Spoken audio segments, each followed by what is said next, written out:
बिस्मिल्लाहिर्रहमानिर्रहीम। बिस्मिल्लाहिर्रहमानिर्रहीम। Dear students, अस्सलाम वालेकुम। उम्मीद करता हूँ कि आप सब खैरियत से होंगे। ऑनलाइन क्लासेस लेक्चर नंबर 3, जैसा कि आप जानती हैं कि हम चैप्टर नंबर 3 की जो है वो रिवीजन स्टार्ट कर चुके हैं। तो आज जो है अकॉर्डिंग टू स्मार्ट सिलेबस जो हमारा टॉपिक है वो है elastic and inelastic collisions. बेटा, elastic and inelastic collisions पहले तो हमें पता होना चाहिए कि कोलिजन्स क्या होते हैं। कोलिजन्स का मतलब वो टकराव होता है। कोलिजन्स का मतलब क्या होता है? टकराव। यानी अगर हमारे पास लेट्स सपोज ये एक जिस्म है और एक ये जिस्म है, तो इन दोनों अजसाम के दरमियान ये जो टकराव है इसको हम कोलिजन बोलते हैं, यानी टकराव बोलते हैं। एक जिस्म लेट्स सपोज इसका मास m1 है और इसका मास m2 है, तो ये दोनों अजसाम क्या करेंगे, एक दूसरे के साथ टकरा रहे हैं। इन दो अजसाम का टकराना, इसको हम फिजिक्स की ज़बान में कोलिजन्स बोलते हैं। तो हमने देखना है कि इलास्टिक और इन इलास्टिक, यानी फिजिक्स में दो तरह के कोलिजन्स होते हैं। एक होते हैं इलास्टिक कोलिजन्स और दूसरा होते हैं in elastic collisions. Let's suppose कि ये जो दोनों अजसाम है टकराने से पहले इनकी जो वेलोसिटीज है वो v1 और जो इसकी वेलोसिटी है मास m1 की वेलोसिटी v1 और m2 मास की वेलोसिटी v2 है, इससे ये मूव कर रहे हैं। थोड़े से टाइम के बाद जब ये अजसाम आपस में टकराते हैं तो टकराने के बाद हम देखते हैं कि इन दोनों अजसाम की जो वेलोसिटीज हैं वो चेंज हो जाती हैं। इसको v1 प्राइम और इसको v2 प्राइम कह देते हैं। मास पे कोई फर्क नहीं पड़ता, तो इनको हम मासेस को m1 और m2 लिख देते हैं। तो बेटा, इस जिस्म को देखें और इसको भी देखें। बिफोर द कोलिजन उनकी वेलोसिटीज v1 और v2 हैं और कोलिजन के बाद उनकी वेलोसिटीज v1 प्राइम और v2 प्राइम है। अगर इन दोनों अजसाम की जो बिफोर कोलिजन्स है, जिसको हम law of conservation of energy भी बोल सकते हैं, अगर लिख सकते हैं यहां पे कि according to law of conservation of energy, according to law of conservation of energy कि जो बिफोर कोलिजन्स इनकी काइनेटिक एनर्जी है, जिसको मैं इनिशियली काइनेटिक एनर्जी बोल देता हूं कि kinetic energy, total kinetic energy जो है वो इनिशियल, यानी जो काइनेटिक एनर्जी इन दोनों अजसाम की बिफोर द कोलिजन्स है, अगर वो kinetic energy after the collisions, जिसको हम फाइनल भी बोल सकते हैं, अगर इसके बराबर ना हो, बात समझ आ रही है कि जो बिफोर द कोलिजन्स है, अगर kinetic energy after the collisions जो अजसाम की काइनेटिक एनर्जी है इसके बराबर ना हो, यानी वहां पे law of conservation of energy जो है वो होल्ड ना करता हो, नॉट वैलिड हो, तो ऐसे कोलिजन्स को क्या बोलते हैं? इन इलास्टिक कोलिजन्स बोलते हैं। यानी ऐसे कोलिजन्स जिन पे law of conservation of energy जो है वो होल्ड ना करता हो। सिंपल अल्फाज में कि ऐसे कोलिजन्स जिनकी जो टोटल इनिशियल काइनेटिक एनर्जी होती है वो आफ्टर द कोलिजन्स उनकी फाइनल टोटल काइनेटिक एनर्जी के बराबर ना हो, तो उन कोलिजन्स को हम क्या बोलते हैं? इन कोलिजन बोलते हैं, इन इलास्टिक कोलिजन बोलते हैं। ठीक है जी। तो हमने क्या देखा कि ऐसे तमाम कोलिजन्स जिनमें law of conservation of energy जो है वो होल्ड ना करता हो, यानी उनकी जो बिफोर द कोलिजन और आफ्टर द कोलिजन जो काइनेटिक एनर्जी है वो इक्वल ना रहती हो, वो कंजर्व्ड ना रहती हो, तो ऐसे कोलिजन्स को हम क्या बोलते हैं कि वो हमारे पास इनइलास्टिक कोलिजन्स होते हैं। अब इसकी रीजन क्या है कि ये काइनेटिक एनर्जी जो बिफोर द कोलिजन्स है वो आफ्टर द कोलिजन जो काइनेटिक एनर्जी है उसके इक्वल क्यों नहीं रहती। दरअसल ये काइनेटिक एनर्जी में जो लॉस आ रहा है वो किस वजह से आ रहा है, अगर हम उसको डिस्कस करना चाहें तो इसकी भी कुछ रीजन है। जैसा कि पहली रीजन ये है कि फ्रिक्शन की फोर्स या फोर्स ऑफ फ्रिक्शन। पहली रीजन ये है कि जो इनकी काइनेटिक एनर्जी यहां पर इस पोजीशन में थी, तो जो काइनेटिक एनर्जी थी आफ्टर द कोलिजन यहां पे जो काइनेटिक एनर्जी है उसके इक्वल क्यों नहीं आती, 100% एग्जैक्ट वही क्यों नहीं आती। उसकी रीजंस मैं बताने जा रहा हूं कि पहली बात यह है कि जब ये कोलाइड करते हैं तो इनके जो पार्टिकल्स होते हैं वो डिस्टार्ट होते हैं, इनकी उनकी डिस्टर्बेंस होती है पार्टिकल्स की। अगर दो अजसाम एक दूसरे के साथ कांटेक्ट में है, कोलाइड कर रहे हैं, तो ड्यू टू कोलिजन जो उनके पार्टिकल्स हैं वो डिस्टर्ब होते हैं, वो मूव करते हैं, वाइब्रेट करते हैं या जिस तरह की भी मोशन करते हैं। तो ड्यू टू फ्रिक्शन एक दूसरे के साथ उन पार्टिकल्स का टकराव जो है उसकी वजह से जो फ्रिक्शन की फोर्स है उसकी वजह से भी काइनेटिक एनर्जी जो है वो उसका भी कुछ ना कुछ पार्ट जो होता है वो लॉस हो रहा होता है। दूसरा अगर हम बात करें कि फ्रिक्शन एक हो गया, दूसरी बात ये है कि जो हीट एनर्जी, हाँ जी, जब ये दोनों अजसाम एक दूसरे के साथ कोलाइड होते हैं तो कुछ ना कुछ काइनेटिक एनर्जी का जो पार्ट होता है वो चेंज हो जाता है इनटू हीट एनर्जी। क्योंकि बेटा देखिए अगर मैं एग्जांपल देना चाहूं, लेट्स सपोज मेरे हाथ में कोई टेनिस बॉल है और मैं फर्श पे उसको क्या करता हूं कि मैं उसको गिरा देता हूं, तो आपको पता है वो रीबाउंड तो होगी, दोबारा बाउंस तो करेगी, लेकिन उतनी काइनेटिक एनर्जी के साथ नहीं करेगी जितनी उसकी काइनेटिक पहले एनर्जी थी। तो इसका मतलब है ये जो एग्जैक्ट काइनेटिक एनर्जी उतनी नहीं रही, उसकी रीजन ये है कि एक तो जमीन के साथ फ्रिक्शन की फोर्स की वजह से कुछ काइनेटिक एनर्जी लॉस हुई, दोबारा जब वो जमीन के साथ टकरा रही है तो कुछ ना कुछ हीट एनर्जी में भी उसका जो पार्ट है काइनेटिक एनर्जी का वो लॉस हो रहा है। और थर्ड वन, क्योंकि जब वो जमीन के साथ टकराती है तो वहां पे आवाज प्रोड्यूस होती है, तो हम कह सकते हैं कि काइनेटिक एनर्जी का कुछ ना कुछ पार्ट जो है वो साउंड एनर्जी की फॉर्म में भी लॉस होता है। तो ये तीन इफेक्ट हैं या तीन आप कह सकते हैं कि फैक्टर हैं जिनकी वजह से आपकी ये जो इनिशियल टोटल काइनेटिक एनर्जी है इलास्टिक कोलिजन्स के अंदर वो फाइनल काइनेटिक एनर्जी के इक्वल नहीं होती। तो बेटा ऐसे तमाम कोलिजन्स जिनके अंदर हमारी इनिशियल काइनेटिक एनर्जी जो टोटल सिस्टम की होती है वो अगर आफ्टर द कोलिजन्स तमाम सिस्टम की काइनेटिक एनर्जी के बराबर ना हो तो इस तरह के कोलिजन्स को इनइलास्टिक कोलिजन्स कहते हैं। अच्छा जी, अब ये बात तो थी इनइलास्टिक कोलिजन्स की। अब हम देख लेते हैं कि इलास्टिक कोलिजन्स क्या होते हैं। अब बेटा ये आइडियल केस है कि इलास्टिक कोलिजन्स जो होते हैं, इलास्टिक कोलिजन्स, इलास्टिक कोलिजन में जो आपकी काइनेटिक एनर्जी होती है इनिशियल, वो आपकी फाइनल काइनेटिक एनर्जी के इक्वल होती है।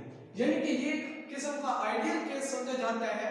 यानी आप ये भी कह सकती हैं कि इलास्टिक कोलिजन जो हमारे पास होते हैं उनके अंदर जो हमारा law of conservation of energy है वो होल्ड करता है। कहने का मतलब ये है कि जो before the collision kinetic energy का मजमूआ है वो आफ्टर द कोलिजन वही काइनेटिक एनर्जी का मजमूआ अगर आपको हासिल हो रहा है, यानी कि बिफोर द कोलिजन और आफ्टर द कोलिजन जो काइनेटिक एनर्जी है वो इक्वल रहती है, तो इस तरह के कोलिजन्स को हम क्या बोलते हैं, इलास्टिक कोलिजन्स बोलते हैं। और इस वजह से हम इसको आइडियल केस भी बोलते हैं। बेटा तमाम तरह के जो आपके कोलिजन्स हैं उनमें अगर टोटल एनर्जी को देखा जाए या मोमेंटम को देखा जाए तो वो कंजर्व रहते हैं, लेकिन अकॉर्डिंग टू काइनेटिक एनर्जी अगर हम देखें इन तमाम कोलिजन्स को तो जस्ट हमें इलास्टिक कोलिजन्स ही मिलते हैं जिनमें हमारी जो काइनेटिक एनर्जी है वो कंजर्व रहती है, यानी कि law of conservation of energy यहाँ पे होल्ड करता है। तो इसकी मिसाल आप ले सकते हैं कि अगर मेरे पास कोई हार्ड बॉल है, हार्ड यानी कि एक सख्त बॉल है मेरे पास, और अगर मैं वो फर्श पे गिराता हूं तो वो रीबाउंड करती है और तकरीबन उसी काइनेटिक एनर्जी के साथ करती है जो पहले उसकी मतलब टकराने से पहले उसकी काइनेटिक एनर्जी थी। आपको पता है कि kinetic energy is a type of energy which is due to motion, यानी कि किसी भी ऑब्जेक्ट की मोशन की वजह से जो एनर्जी होती है उसको हम काइनेटिक एनर्जी बोलते हैं। तो बेटा वो जो हार्ड बॉल है जब हम उसको फर्श पे गिराते हैं तो वो तकरीबन रिबाउंस करती है उतनी काइनेटिक एनर्जी के साथ, थोड़ी बहुत उसके अंदर नेग्लिजेंस आप कह सकती हैं कि एयर फ्रिक्शन या इस तरह की जो है काइनेटिक एनर्जी में थोड़ा सा उसका पार्ट लॉस होता है, लेकिन क्योंकि वो बहुत मामूली होता है, थोड़ा सा होता है, तो हम उसको इग्नोर कर देते हैं और हम उसको एक आइडियल केस लेते हैं कि वो हमारे पास इलास्टिक कोलिजन है। तो इसकी मैंने एग्जांपल दी थी इन इलास्टिक कोलिजन्स की कि आप कोई भी प्लास्टिक टेनिस बॉल लें, कोई भी किस्म की टेनिस बॉल लें या रबड़ की बॉल लें और उसको आप जमीन पर मारें तो आप देखेंगे कि वो रिबाउंस करती है, लेकिन उतनी काइनेटिक एनर्जी के साथ नहीं करती जितनी के साथ वो आपने वहां पे जमीन पे गिराई थी।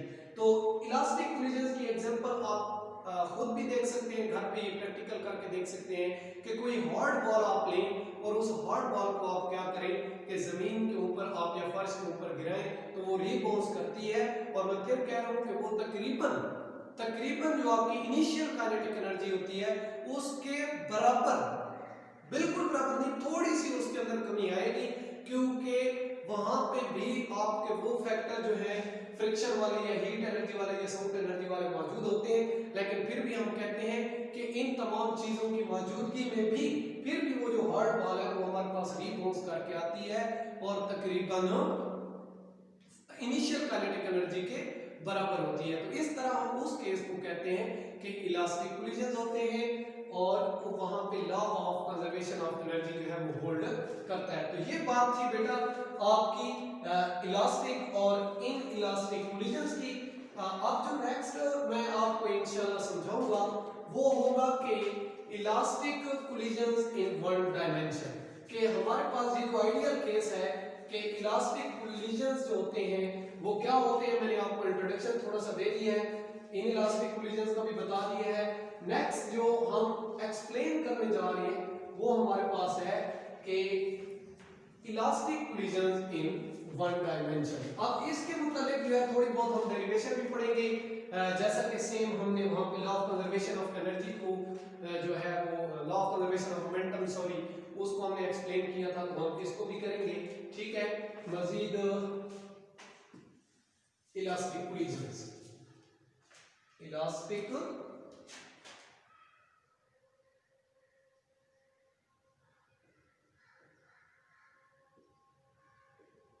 in one dimension।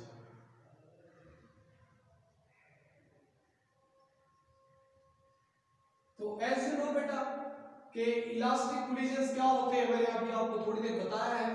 तो इनकी डेरिवेशन पे जाने के लिए लेट्स सपोज हमारे पास कोई भी दो जो है वो बॉल्स हैं जिनका मास m1 और m2 है, और लेट्स सपोज ये जो मूव कर रही है in a same direction with velocity v1 और v2 के साथ। ठीक है, और आफ्टर कोलिजन मैं कहता हूं कि ये जो हमारे पास बॉल है आफ्टर द कोलिजन्स मैं कहता हूं कि इनके मैसेज पे आपको पता है कोई फर्क नहीं पड़ना।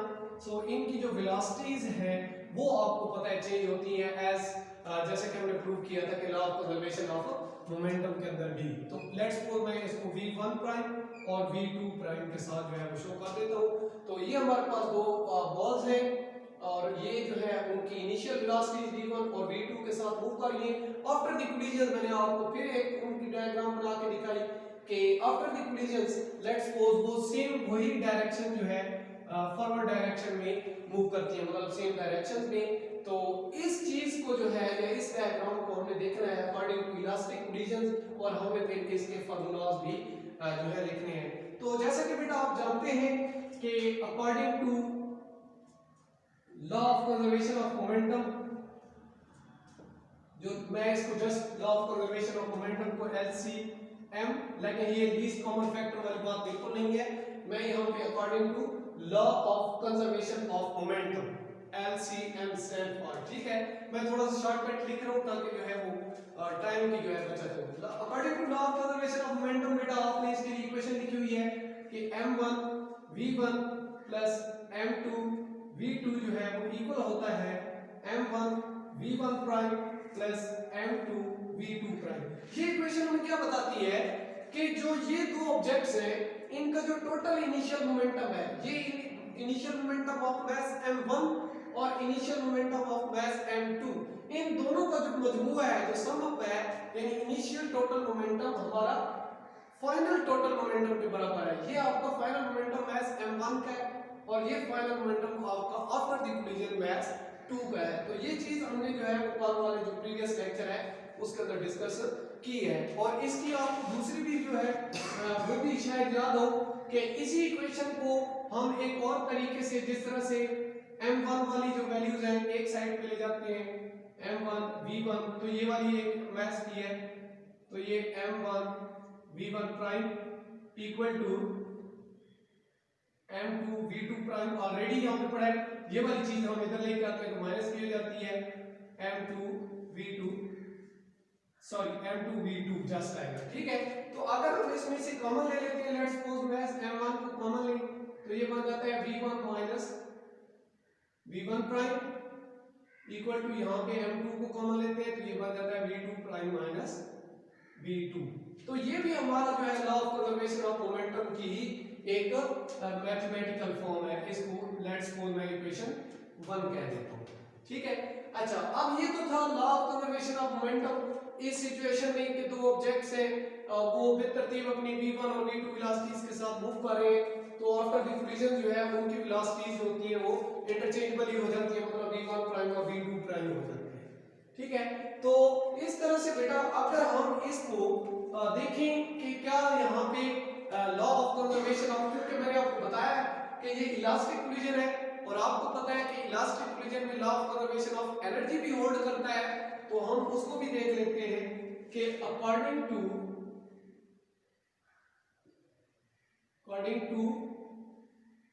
Law of conservation of kinetic energy, यानी काइनेटिक एनर्जी जो है लॉ ऑफ कंजर्वेशन, तो उसकी जो है फॉर्म हम इसके मुताबिक कैसे बनाएंगे। तो बेटा आपको पता है कि जो मास 1 की इनिशियल काइनेटिक एनर्जी होगी 1/2 m1 v1 का स्क्वायर प्लस 1/2 m2 v2 का स्क्वायर, ये इक्वल होनी चाहिए 1/2 m1 v1 प्राइम का स्क्वायर और प्लस 1/2 m2 v2 प्राइम का स्क्वायर। मैंने कोई रॉकेट साइंस यूज नहीं की, मैंने यहाँ पे सिंपली आपको बताया है कि according to law of conservation of kinetic energy जो हमने पढ़ा है, एनर्जी पढ़ा है, मैंने यहाँ पे मास 1 की इनिशियल काइनेटिक एनर्जी लिखी है और मास m2 की इनिशियल काइनेटिक एनर्जी, और दोनों को ऐड किया है क्योंकि law of conservation of energy हमें बताता है कि इन दो ऑब्जेक्ट्स की जो टोटल इनिशियल काइनेटिक एनर्जी है वो इन आफ्टर द कोलिजन इन दोनों ऑब्जेक्ट्स की तो फाइनल काइनेटिक एनर्जी के बराबर है। तो मैंने यहाँ पे इनिशियल उनकी काइनेटिक एनर्जीज को ऐड कर दिया और यहाँ पे फाइनल काइनेटिक एनर्जीज को ऐड किया। अच्छा, एक बात और बेटा, आपको पता है कि 1/2 का फैक्टर यहाँ पे भी आ रहा है, यहाँ पे भी आ रहा है, हर एक वैल्यू के साथ है, तो क्योंकि वो कॉमन आएगा दोनों तरफ से कॉमन, और उसको हम क्या कर देते हैं कैंसिल। तो 1/2 के फैक्टर को इस तरह से मैं क्या करूं कैंसिल करूं। कैसे होता है आपको बता चुका हूं कि हर वैल्यू के साथ पड़ा है तो कॉमन लेंगे उस साइड पे भी आ जाएगा उस साइड पे भी, तो दोनों एक दूसरे को कैंसिल। तो जो चीज बच जाती है उसको हम लिख लेते हैं m1 v1 का स्क्वायर प्लस m2 v2 का स्क्वायर इक्वल टू आता है m1 v1 प्राइम का स्क्वायर और प्लस m2 v2 प्राइम का स्क्वायर। तो ये चीज हमारे पास बाकी बन जाती है। आपने जो है वो गौर से देख रहा है, इस चीज को मुझे व्हाइट बोर्ड की जरूरत है जगह की, सो मैं ये डायग्राम आपकी साफ कर रहा हूं, आपने माइंड में रखना है।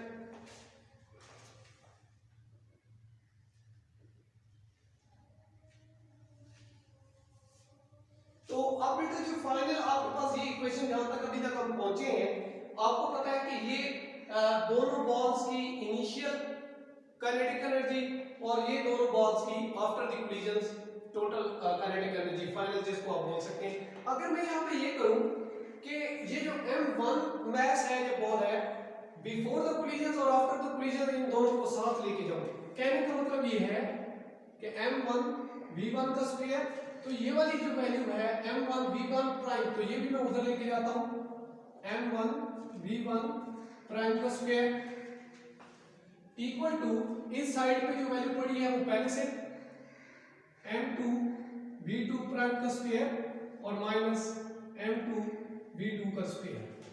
ठीक है जी।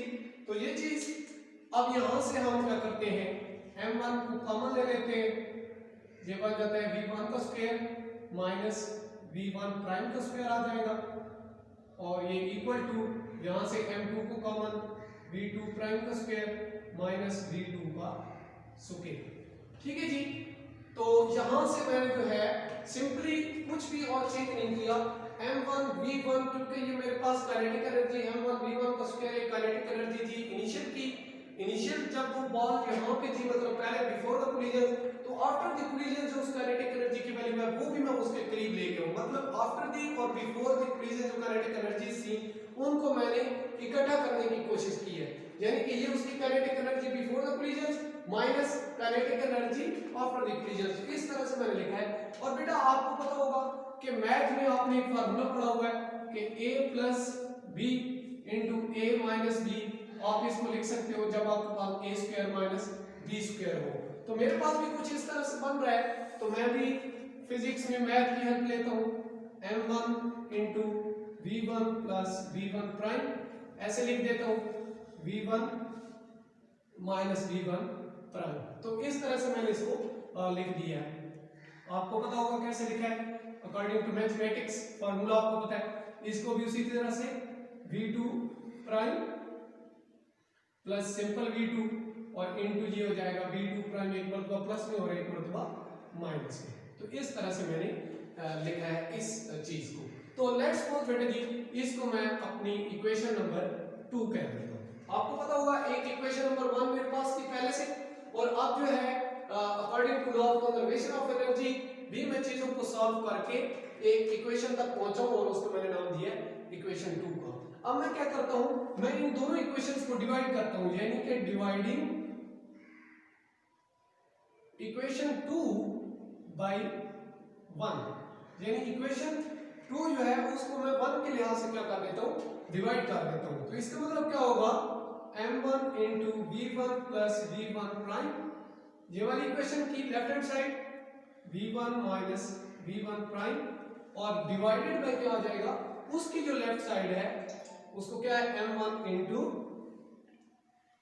v1 minus v1 prime equal to इसकी राइट हैंड साइड लिखते हैं m2 into v2 prime plus v2 और into v2 prime minus v2 over उसकी राइट हैंड साइड लिखते हैं जी, क्या है m2 into v2 prime minus v2। तो ये बेटा क्या किया हमने, कोई नई रॉकेट साइंस जो है या इस तरह की कॉम्प्लिकेटेड बात नहीं की, जो हमें दो इक्वेशंस मिली थी, इक्वेशन 1 और इक्वेशन 2, हमने सिंपली क्या किया, उनको डिवाइड किया। तो आपको पता है ये m1 इस m1 से कैंसिल, और v1 माइनस v1 प्राइम, और ये वाली वैल्यू इसके साथ कैंसिल आउट हो जाएगी, m2 इसके साथ कैंसिल, ठीक है, और फिर आपकी माइनस वाली ये वैल्यू जो है इसके साथ कैंसिल आउट हो जाएगी। जो चीज रिमेनिंग में बच जाएगी वो हमारे पास वो है v1 plus v1 prime equal to v2 prime plus v2। तो इस तरह की ये चीज जो है वो हमारे पास अभी बच गई है। तो इसको हम क्या कह देते हैं कि ये हमारे पास इक्वेशन क्या है, 3 है। ठीक है, तो बेटा ये हमारे पास एक फाइनल रिजल्ट आया यानी कि कौन सा रिजल्ट, एक ऐसा रिजल्ट हमारे पास मौजूद है जिसको हमने मतलब law of conservation of momentum को भी और law of conservation of kinetic energy को भी देखते हुए जो है वो सॉल्व करने की कोशिश की है। तो ये चीज जो हमें मिली है फाइनल पे, इसका मतलब क्या है कि इसका मतलब ये है कि जो आपकी काइनेटिक एनर्जीज है, जो वेलोसिटीज है, वो आपकी रिलेटिव वेलोसिटीज है, यानी कि ये वो वेलोसिटी है जो रिलेटेड v1 मास m1 की वेलोसिटी रिलेटेड टू v2, ठीक है, यानी कि ऑब्जेक्ट 2 जो है उसके लिहाज से है। और इसी तरह से ये वेलोसिटीज भी इसी तरह से है, मतलब आप कह सकते हैं कि एक ऑब्जेक्ट की बिफोर द कोलिजन जो वेलोसिटी थी और जो आफ्टर द कोलिजन है वो एक दूसरे से रिलेटेड है। ठीक है जी, तो बेटा ये था आज का लेक्चर और उम्मीद करता हूँ इसका जो है एक पार्ट रहता भी है, उम्मीद करते हैं इससे आगे जो है वो नेक्स्ट लेक्चर के अंदर कन्वे करेंगे। ठीक है, अगर हम सारा लेक्चर इसको कन्वे करने में लगाते हैं तो हमारा जो है वो एक लंबी वीडियो बन जाएगी जो अपलोड करना मुश्किल होती है। तो इस तरह से आज का लेक्चर जो है यहीं पे स्टॉप करते हैं। इंशाल्लाह कल वाले लेक्चर में हम यहीं से इसको आगे जो है वो देखेंगे। थैंक यू, अल्लाह हाफिज़।